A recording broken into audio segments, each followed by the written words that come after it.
What's up, everybody? Welcome to Faith Feeders TV, where we encourage you to feed your faith, starve your doubts. Today is day 30 of our highlight challenge. We've read the book of Proverbs the entire month, and today we're going to be reading Proverbs chapter 30 in the CSB version.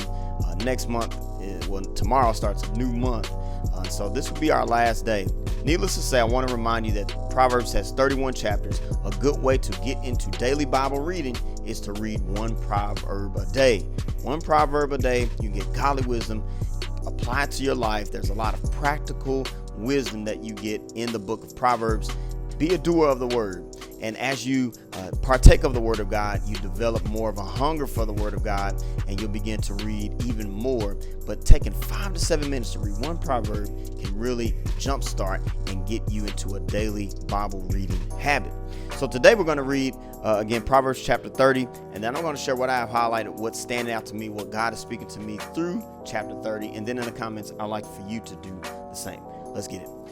The words of Agar, son of Jachiah, the pronouncement, the man's oration to Ithiel and Ukal.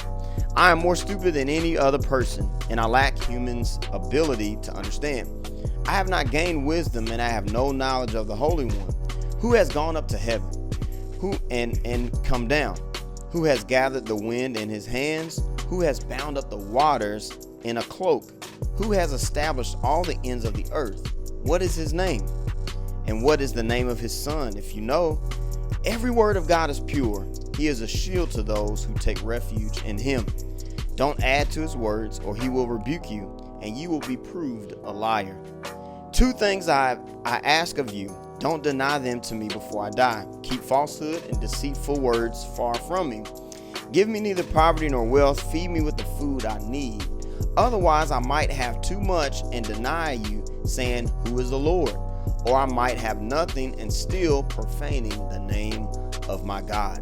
Don't slander a servant to his master, or he will curse you, and you will become guilty. There's a generation that curses its father and does not bless its mother. There's a generation that is pure in its own eyes, yet is not washed from its filth. God, I want to save my commentary, but that is, if this isn't this generation, I don't know what it is. But this current generation we're living in is right here in verse 11 and 12. All right, verse 13. There is a generation how haughty its eyes and pretentious it looks. There's a generation whose teeth are swords, whose fangs are knives, devouring the oppressed from the land and the needy from among mankind. The leech has 2 daughters. Give. 3 things are never satisfied. 4 never say enough. Sheol, a childless womb, earth, which is never satisfied with water, and fire, which never says enough. As for the eye that ridicules a father and despises obedience to a mother, may ravens of the valley pluck it out, and the young vultures eat it. 3 things are 2 wonders for me, 4 I cannot understand. The way of an eagle in the sky, the way of a snake on a rock, the way of a ship at sea, and the way of man with a young woman. This is the way of an adulteress. She eats and wipes her mouth and says, I've done nothing wrong.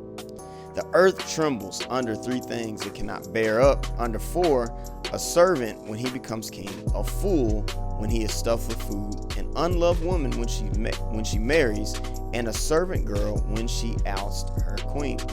4 things on earth are small, yet are extremely wise. Ants are not a strong people, yet they store up their food in the summer. Hyraxes are not mighty people, yet they make their homes in the cliffs. Locusts have no king, yet all of them march in ranks. A lizard can be caught in your hands, yet it lives in the king's palaces. 3 things are stately in their stride, 4 are stately in their walk. A lion which is mightiest among beasts, and doesn't retreat before any. A strutting rooster, a goat, and a king at the head of his army. If you've been foolish by exalting yourself, or you have been scheming, put your hand over your mouth, for churning of milk produces butter, and twisting the nose draws blood, and stirring up anger produces strife. That concludes chapter 30. Now, what I have highlighted is in verse number 5. It says, every word of God is pure. He is a shield to those that take refuge in him. It's so important that we develop a hunger for the word of God, but it's every word.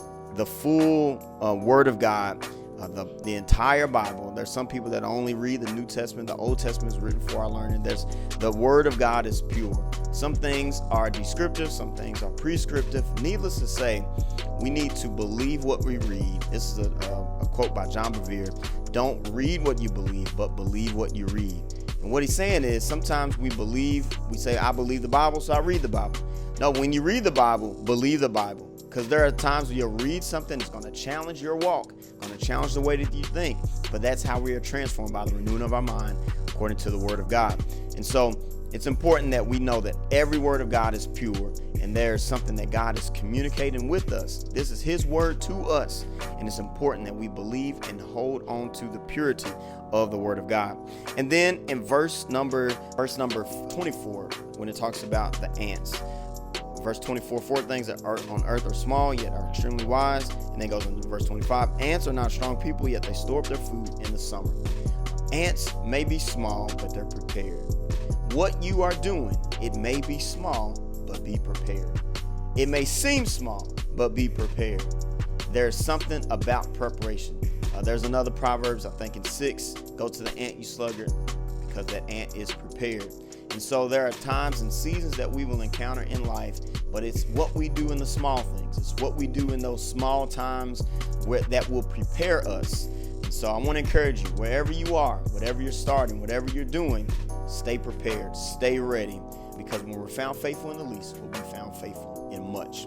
Share in the comments what you have highlighted. Remember to feed your faith, starve your doubts, be blessed. Stay tuned for more content at Faith Feeders TV.